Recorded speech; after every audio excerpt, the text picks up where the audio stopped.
Kain po tayo mga manay. Eto, grabe ang ganda ng pagkakabake ko sa ating custard cake. Kita nyo naman mula pa dun sa custard or yung kanyang pinaka-leche flan. As in, panalo, naka-isang slice na ako pero gusto ko pa rin. Pakita ko sa inyo kung gaano siya kasarap.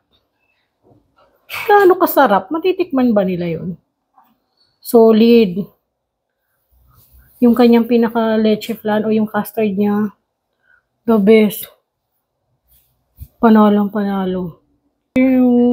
Naka-isang slice na ako pero parang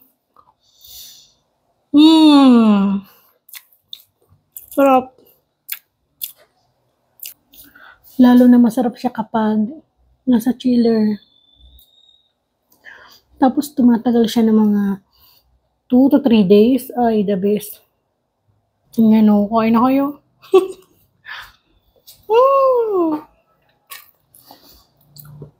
Sarap.